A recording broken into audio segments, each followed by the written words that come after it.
ఆగిపోనా ఇచ్చటనే ఉండిపోనా అని ప్రేమ కవిత్వం ప్రకృతి కవిత్వం రాస్తున్న కాలంలో ప్రజల్ని మేల్కొల్పి ప్రజల్ని చైతన్యవంతం చేసి ఒక సైన్యాలుగా తీర్చిదిద్దేటటువంటి అభ్యుదయ కవిత్వం వచ్చినటువంటి దశలో ఆ 1943లో అభ్యుదయ రచయితల సంఘం ఏర్పడినప్పుడు అభ్యుదయ రచయితల సంఘాన్ని తెలంగాణకు తీసుకొచ్చి తెలంగాణలో ఆనాడు జరుగుతున్నటువంటి అరాచకాలని దౌర్జన్యాలని దమనకాండని ప్రతిఘటిస్తూ ధిక్కరిస్తూ ఉన్నటువంటి ప్రజలకు ఒక అండగా నిలబడినటువంటిది వారికి అనసం వారికి అభ్యుదయ రచయితల సంఘం.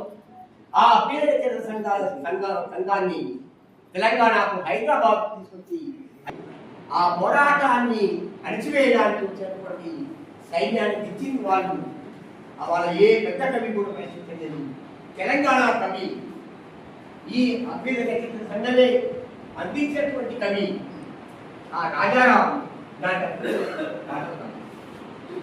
అలాంటి అనేక మంది కవుల్ని అనేక మంది గాయకుల్ని మన ఉద్యోగంలో తెలంగాణ ఉద్యోగం ఏ విధంగా అయితే వేలాది మంది కవుల్ని వేలాది మంది గాయకుల్ని అందించిందో అట్లా ఆ తెలంగాణ సాయుధ పోరాటం దాని నేపథ్యంలో అభ్యుదయ రచయితల సంఘం ఆ అభ్యుదయ రచయితల సంఘం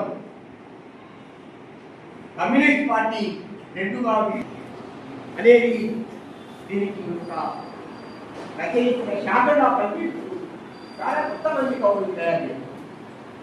ఇవాళ గంధా హరీష్ రావు గారు